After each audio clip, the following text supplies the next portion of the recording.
दोस्तों स्वागत है आपका हमारे इस नई वीडियो में। दोस्तों अगर आप इस चैनल पर नए हो तो अभी हमारे चैनल को सब्सक्राइब कर लें ताकि आपको आगे भी इस तरह की वीडियोस देखने को मिलती रहे।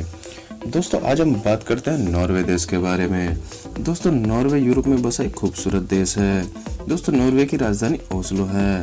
दोस्तों नॉर्वे का कुल क्षेत्रफल 38,05,207 वर्ग किलोमीटर है। दोस्तों नॉर्वे की कुल जनसंख्या 55 लाख है। और दोस्तों नॉर्वे की मुद्रा नॉर्वेजियन क्रोन है जो इंडिया के नॉर्वे के बराबर मानी जाती है। दोस्तों नॉर्वे में यदि आपके घर पर टेलीविजन है तो आपको $480 एनुअल लाइसेंस फीस देनी पड़ती है। दोस्तों नॉर्वे में अल्कोहल केवल सरकारी रिटेल कंपनी विनोमोपोलिट की शॉप से ही खरीदी जा सकती है। दोस्तों नॉर्वे की लेटरल टनल दुनिया की सबसे लंबी सड़क सुरंग है। दोस्तों 24.5 किलोमीटर लंबी राजधानी ओस्लो को बर्गन शहर से जोड़ती है। दोस्तों नॉर्वे को मूल रूप से नॉर्वे कहा जाता था दोस्तों, जिसका अर्थ है उत्तरी मार्ग। दोस्तों नॉर्वे बहुत लंबा देश है जिसकी सीमा फिनलैंड, स्वीडन और रूस को छूती है।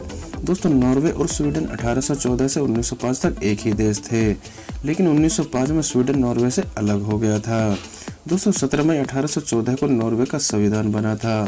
तब से यह दिन नॉर्वे का राष्ट्रीय दिवस के रूप में मनाया जाता है। दोस्तों 17 मई नॉर्वे में बाल दिवस के रूप में भी मनाया जाता है। दोस्तों साल 2020 की वर्ल्ड हैप्पीएस्ट रिपोर्ट के अनुसार नॉर्वे विश्व का 5वां सबसे खुशहाल देश था। और दोस्तों 2019 में नॉर्वे को तीसरा स्थान प्राप्त था। दोस्तों द्वितीय विश्व युद्ध के उपरांत संयुक्त राष्ट्र की स्थापना में नॉर्वे की भी अहम भूमिका थी। दोस्तों संयुक्त राष्ट्र के पहले महासचिव नॉर्वे के ट्रिगवे लाई थे। दोस्तों नॉर्वे द्वारा 1836 ईस्वी में डबलिन और आयरलैंड देशों की स्थापना की गई थी। दोस्तों उत्तरी नॉर्वे में सर्दियों के मौसम में सूरज कभी नहीं निकलता और वहां ध्रुवीय रातें रहती हैं। दोस्तों जबकि इसी क्षेत्र में गर्मी के मौसम में सूरज कभी अस्त नहीं होता। दोस्तों रोसोइस नॉर्वे का सबसे ठंडा स्थान है जहां का तापमान -50 डिग्री सेल्सियस रहता है। दोस्तों आपको जानकर हैरानी होगी कि नॉर्वे में एक शहर का नाम हेल है। दोस्तों नॉर्वे में 50,000 से अधिक आइसलैंड हैं। दोस्तों नॉर्वे का 2/3 से अधिक हिस्सा पहाड़ी है। दोस्तों यहाँ 2000 मीटर से ऊंचे लगभग 300 पर्वत शिखर हैं।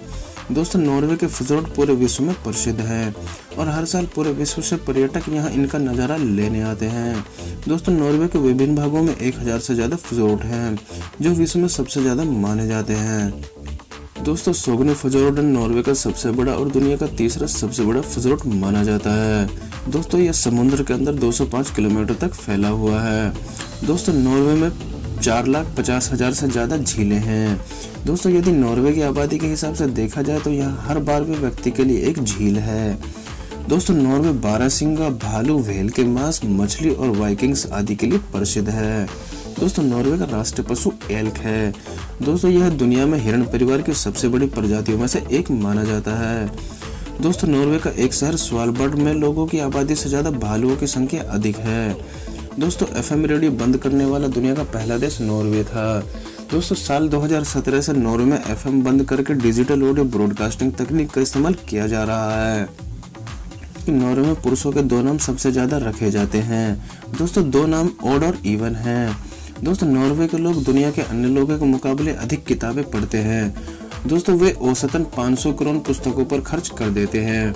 दोस्तों नॉर्वे में जब भी नॉर्वे में कोई पुस्तक प्रकाशित होती है तो सरकार उसकी 1000 प्रतियां खरीद लेती है और इसे देश में पुस्तकालयों में वितरित करती है। दोस्तों ताकि लोगों को भुगतान किए बिना उन किताबों तक पहुंचा जा सके। दोस्तों नॉर्वे की 30% आबादी उच्च शिक्षा प्राप्त है। दोस्तों नॉर्वे के विश्वविद्यालय और कॉलेज अंतर्राष्ट्रीय छात्रों से कोई शुल्क नहीं लेते। दोस्तों आपको जानकर हैरानी होगी कि नॉर्वे के बच्चे 6 साल की उम्र तक स्कूली शिक्षा शुरू नहीं करते।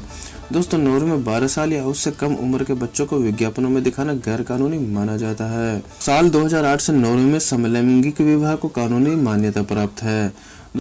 दोस्तों नॉर्वे में साल 2015 से पुरुषों की तरह महिलाओं के लिए भी मिलिट्री सर्विस अनिवार्य है।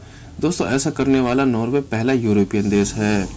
दोस्तों नॉर्वे में मौत की सजा नहीं दी जा सकती क्योंकि यहाँ 1979 में डेथ पेनल्टी को पूर्णतः समाप्त कर दिया गया था। दोस्तों नॉर्वे में अधिकतम सजा 21 वर्षों की जेल है। दोस्तों नॉर्वे की हेल्डन जेल को दुनिया की सबसे दयालु जेल का दर्जा प्राप्त है।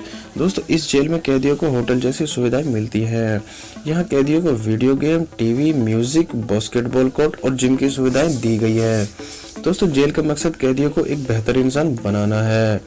दोस्तों यदि आप नॉर्वे में किसी व्यक्ति या कंपनी के आय के बारे में जानना चाहते हैं तो आप उनके आयकर रिटर्न को देखकर आसानी से पता लगा सकते हैं, क्योंकि नॉर्वे में सभी नागरिकों के टैक्स रिटर्न वेबसाइट में निरीक्षण हेतु पब्लिश किए जाते हैं। दोस्तों नॉर्वे के पूर्व राजा ओलाफ 5 सार्वजनिक परिवहन का उपयोग किया करते थे और हमेशा टिकट लेते थे। ऐसा करके वो आम जनता को निजी वाहनों के बजाय सार्वजनिक परिवहन का उपयोग करने हेतु प्रोत्साहित करते थे, ताकि प्रदूषण और ट्रैफिक कम किया जा सके। दोस्तों नॉर्वे के लोग गर्मी के मौसम में 4 सप्ताह की छुट्टी का आनंद लेते हैं और इस प्रकार उनके पास मछली पकड़ने और आराम करने का बहुत समय मिलता है। दोस्तों नॉर्वे अपने ग्रैंडियोसा फ्रोजन पिज्जा के लिए भी पूरे विश्व में प्रसिद्ध है। दोस्तों यह नॉर्वे में सबसे ज्यादा बिकने वाला पिज्जा ब्रांड है और कुछ अनुमानों के अनुसार नॉर्वे में हर साल ग्रैंडियोसा फ्रोजन पिज्जा की 24 मिलियन यूनिट का उत्पादन किया जाता है। दोस्तों सैल्मन मछली से बने व्यंजन सैल्मन सुशी के लिए जापान दुनिया भर में जाना जाता है। दोस्तों आपको जानकर हैरानी होगी, असल में ये सैल्मन सुशी की उत्पत्ति नॉर्वे में हुई थी और 80 के दशक में उसने जापान को इससे परिचित कराया था।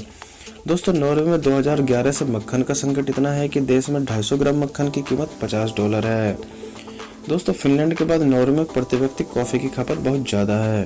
दोस्तों यहाँ हर व्यक्ति साल भर में लगभग 9.9 kg कॉफी पी लेता है। दोस्तों नॉर्वे में बिकने वाली सभी नई कारों में आधी हाइब्रिड या फिर इलेक्ट्रॉनिक कारें होती हैं। दोस्तों आपको यह जानकर हैरानी होगी कि द्वितीय विश्व युद्ध में नॉर्वे के केवल 10 पुलिसकर्मी ही मारे गए थे। दोस्तों नॉर्वे के लोंगियरबाइन शहर में घर से बाहर जाते वक्त बंदूक साथ में रखने का नियम है। दोस्तों बंदूक ना रखने पर भालू द्वारा मारे जाने की संभावना है।